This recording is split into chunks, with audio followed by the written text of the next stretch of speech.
Okay, welcome to today's class. There's going to be lots of food and drink in today's class, and we're going to study a new case, which is instrumental case. We'll look at that in a second.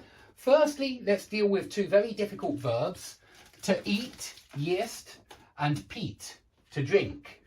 And these don't conjugate in a normal way at all. So you just got to memorize these, especially eat. You know, it's very hard. Я ем, ты ешь. Она ест. Мы едим, вы едите, они едят. If you want to say we're eating, we say мы едим. And if you want to say we're going, you say мы едем. Not мы едим, but мы едем. So be careful where you put the stress. If you put the stress on the wrong part of the word, you're not saying we're eating, you're saying we're going. And so it's very important that you get this right. So, мы едим, вы едите, они едят. That's how this verb to eat conjugates.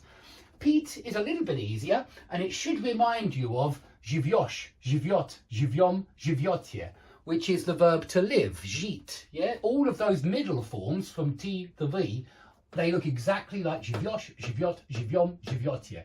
But the top, я, and the bottom, они, are different. It's я пью, but it's я живу. And it's они пьют, but it's они живут. Yeah? So there's... Здравствуйте, Дэйв. Здравствуйте. Вы сегодня завтракали? Нет, нет еще. Это плохо. Сейчас вам захочется есть. Мы сегодня делаем продукты. Хорошо.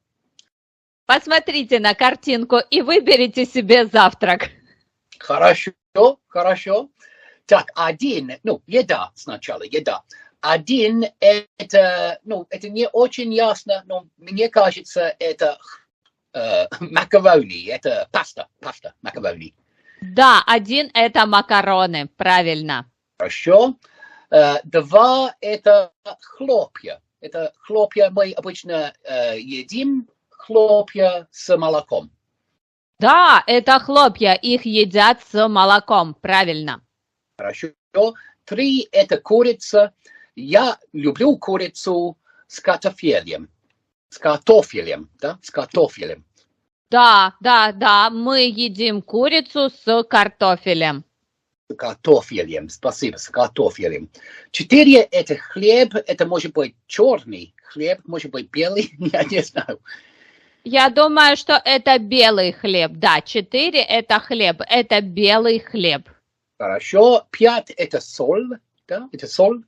Да, я думаю, что это соль. 5 это соль.